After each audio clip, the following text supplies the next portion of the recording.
Masih bersama saya, Mr. Z Bicara. Ada yang menarik kaitannya dengan ramainya pelaksanaan sidang gugatan terhadap Pilpres 2024. Apa itu? Itu adalah amicus curiae. Apakah Hakim MK akan memakai menjadikan dasar amicus curiae ini untuk mengambil keputusan? Tentu saja tidak ya, tentu saja tidak. Saya ingin membacakan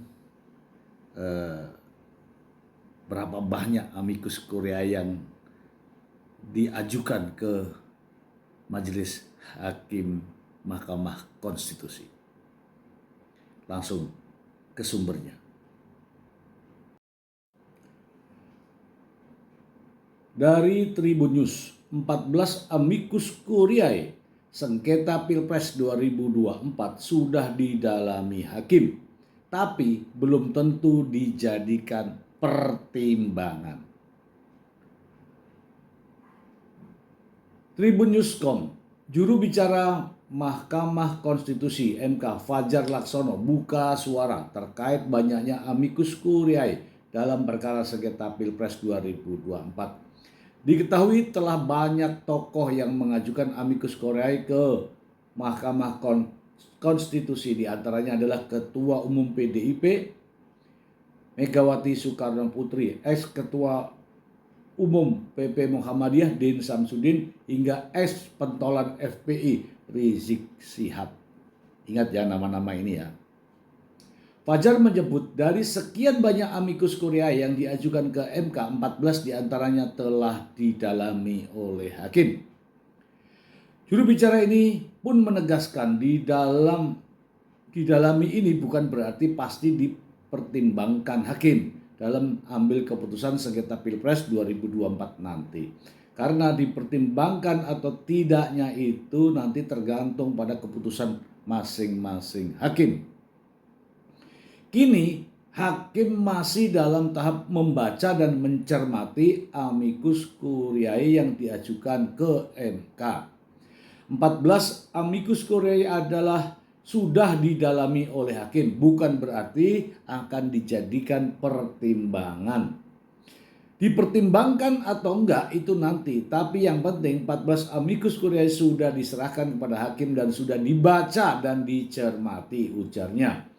Selanjutnya, untuk amicus curiae yang lain, Fajar menyebut pihaknya akan tetap mengadministrasikan dengan baik. Terhadap yang lain-lain kami akan tetap administrasikan dengan baik. Lebih lanjut, Fajar mengaku amicus curiae dalam sengketa Pilpres 2024 ini merupakan amicus curiae terbanyak sepanjang sejarah. Karena menurutnya pada tahun 2004, 2009, 2014, 2019 tidak ada amicus curiae ini dalam perkara sengketa Pilpres. Ya, amicus curiae terbanyak sepanjang sejarah perkara perselisihan pemilu. Jadi, kalau untuk sejarah ini pertama dan yang terbanyak, ujarnya. Amicus curiae adalah sebuah pendapat ya, terkait dengan suatu perkara. Fajar kemudian mengungkap kemungkinan alasan mengapa ini muncul banyak amicus curiae dalam sengketa Pilpres tahun ini. Mungkin ini karena situasi politik yang berbeda. Kemudian misalnya kalau dikaitkan dengan dalil permohonan yang lebih bersifat kualitatif, itu bisa jadi mempengaruhi juga, tandasnya. Ya, kita bahas. Amicus curiae adalah opini atau pandangan hukum terhadap satu masalah yang sedang disidangkan di pengadilan. Amicus curiae adalah sahabat pengadilan. Nah, masalahnya tadi sudah kita bacakan ya, yang mengajukan diantaranya adalah Megawati Soekarno Putri, Ketua Umum PDIP. Kemudian ada Din Samsudin. Kemudian ada mantan Ketua FPI ya. Saya akan jelaskan satu persatu.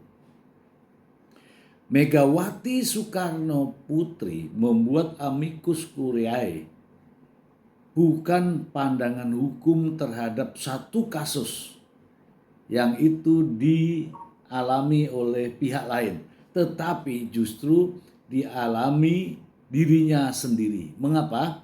Karena Megawati Soekarno Putri, Ketua Umum PDIP, dalam Pilpres kemarin mendukung Ganjar Pranowo, dan Ganjar Pranowo memperoleh suara yang paling sedikit di antara pasangan calon.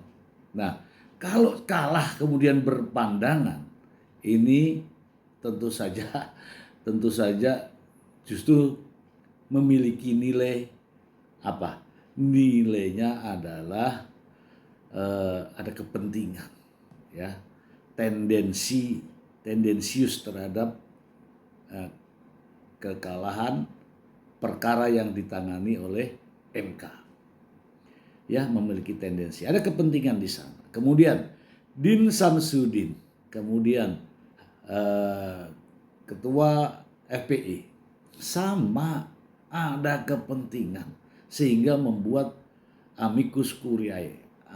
Sepertinya ada kekecewaan dan membuat semacam opini atau pandangan. Tapi keduanya, Din Samsudin dan Muhammad Rizik Syihab, ya, adalah pendukung fanatik Anies Baswedan. Jadi ini juga tendensius, ada kepentingan. Walaupun mereka berpendapat, beropini, tetapi ada kepentingan di sana, sehingga wajar dan patut kalau itu diabaikan.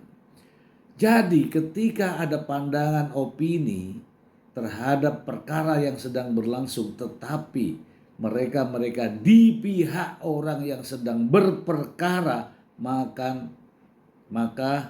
pandangannya atau opininya akan diabaikan. Jelas pasti mereka memihak pihak lain, bukan berdiri di tengah-tengah. Pasti akan memihak. Ini pandangan dari saya terkait dengan amicus curiae. Demikian.